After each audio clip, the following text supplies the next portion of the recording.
দশমিক ভগ্নাংশ decimal fraction প্রত্যেক বাস্তব সংখ্যাকেই দশমিক ভগ্নাংশে প্রকাশ করা যায়। যেমন আমরা 7কে কিন্তু লিখতে পারি 7.0।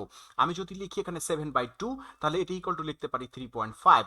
যদি লিখি 1/3 এটা ইকুয়াল টু লিখতে পারি 0.333 ডট ডট ডট চলতে থাকবে। যদি লিখি 3/11 এটা ইকুয়াল টু লিখতে পারি 0.2727 ডট ডট ডট চলতে থাকবে। যদি √7 কে ভেঙে লিখি 2.64575131 111 চলতে থাকবে। √2কেও কিন্তু এভাবে ভেঙে লিখলে এটা অসীম পর্যন্ত চলতে থাকবে। প্রত্যেক বাস্তব সংখ্যাকেই তাহলে দশমিক ভগ্নাংশে প্রকাশ করা যায়।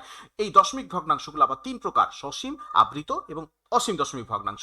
সসীম দশমিক ভগ্নাংশ কি? যদি দশমিক বিন্দুর পরে নির্দিষ্ট সংখ্যক অঙ্ক থাকে, যেমন আমি যদি লিখি 3.5 দশমিকের পর একটি অঙ্ক, যদি লিখি 3.253 দশমিকের পরে তিনটি অঙ্ক নির্দিষ্ট, এগুলো হচ্ছে সসীম দশমিক ভগ্নাংশ। আবৃত দশমিক ভগ্নাংশ কি? যদি দশমিক বিন্দুর পরে একই অঙ্ক বারবার আসতে থাকে, রিপিট হতে থাকে, যেমন এখানে 3 একটি অঙ্ক রিপিট হচ্ছে, এখানে 2727 রিপিট হচ্ছে, এগুলো হচ্ছে আবৃত দশমিক ভগ্নাংশ। অসীম দশমিক ভগ্নাংশ কি?